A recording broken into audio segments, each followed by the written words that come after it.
yeah, this is our last topic of this week's show. Should Last Gen be phased out for Destiny 2 to allow Bungie more time to focus on next gen? Oh, wait. He put Last Gem. No, that's me typing improperly. Okay, so Scott, thanks for calling me out. Oh, I apologize. So Scott, Destin mistyped your question. The question is, should Last Gen be phased out for Destiny 2 to allow Bungie more time to focus on next gen only? I think Gem works there because they are gems in my heart. Yeah, well, the question is gen, though. So is Last Gen really to blame 360 for and Destiny's PS3? Yeah. Is Last Gen really to blame for Destiny's problems, though? No. He's just saying, should we phase out those generations to allow more time to focus on the current gen platforms? But when you're making a game that's the same across both, I guess it makes sense to point out that Last Gen could be a hindrance because it doesn't really do everything that you can do with better processing, with better memory allocation, with better CPUs and all that stuff. I understand that part. I only bring that up because anytime it becomes a Last Gen and Next Gen conversation, it feels like obviously the easy answer is to say goodbye to Last Gen. I think that's going to be part of the plan eventually. I just don't know if that's as soon as Destiny 2. Like, there's a lot of PS3s and 360s in the world. So do you really let that go? Destiny 2 is coming in let's say 2 years. Okay. It's a 10-year life cycle. It's a 2-year life cycle. Okay. We're about a year. This year will be a year in.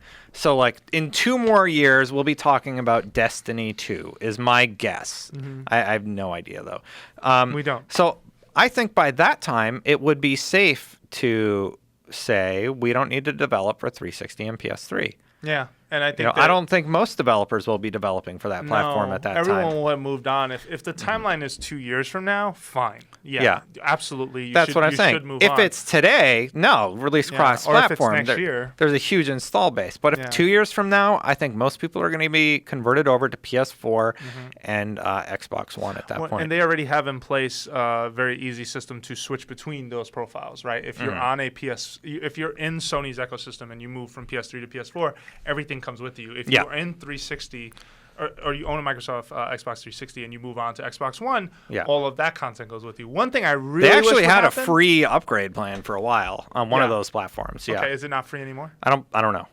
Oh, you mean free for game, not free for because I don't think they charge for transfers. They don't. That's free. Yeah, for context. I will say though that I do wish these walled gardens didn't exist anymore. I do really wish that if I wanted to play the next big upgrade to Destiny, if it's Destiny 2, let's call it that. You want to play it on Xbox instead of PlayStation, you mean? With my same character. I want one character, one platform that travels between both. One profile that whatever platform makers. That's never going to happen. Big game that everyone wants. I know it's not going to happen. It's ridiculous. Sucks, but it's never going to happen. It's such a silly thing because at the end of the day, I have friends in both camps. And it is not easy to develop more than one character in that game, let alone, I mean, you've done it with 6, right? No, 5 or 6? 4. I have 4. So wait, break this down for me. Is it 3 on one and 1 on the other? It's 3 on PlayStation 4, and then 1 on Xbox One. That is about a 30.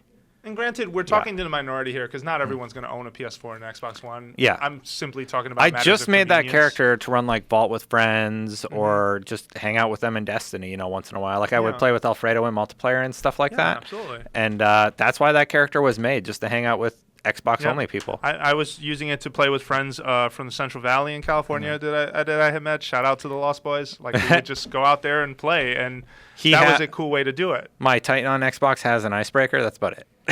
Yeah, he has nothing else. Yeah, it would. It would make a lot of sense. No, but I hear what he's saying, and I think you're right that 2 years is the right amount of time. I just think anything shorter than that, I think it's kind of silly to move on that quickly, especially since you were willing to start when current gen was just starting to be. I got a lot of emails with people saying we bought the next gen console because we want to play the better version of the game. So they bought Destiny and then they bought a PS4 or an Xbox One to play on the better version. But the difference is visual. The difference is not how different is gameplay. I have not touched it on PS4. Well, on our graphics comparison, it looks pretty comparable, but having played Grand Theft Auto 5 on last gen and next gen recently, because Christine at home was playing on last gen and I was playing on next gen, we both were like, this looks terrible on Xbox 360 when comparing it to the Xbox One version. You know, it's amazing like how much of a difference there is. Absolutely. Do we know numbers-wise how well PS3 and 360 sold? Is that info out there? The 360? 360 version of Destiny. Sorry, let me put that in full context. No, I don't believe there's platform stats out there. Yeah, I'm going to see if we can It was top of the charts in September. I know that. Oh, okay. Yeah.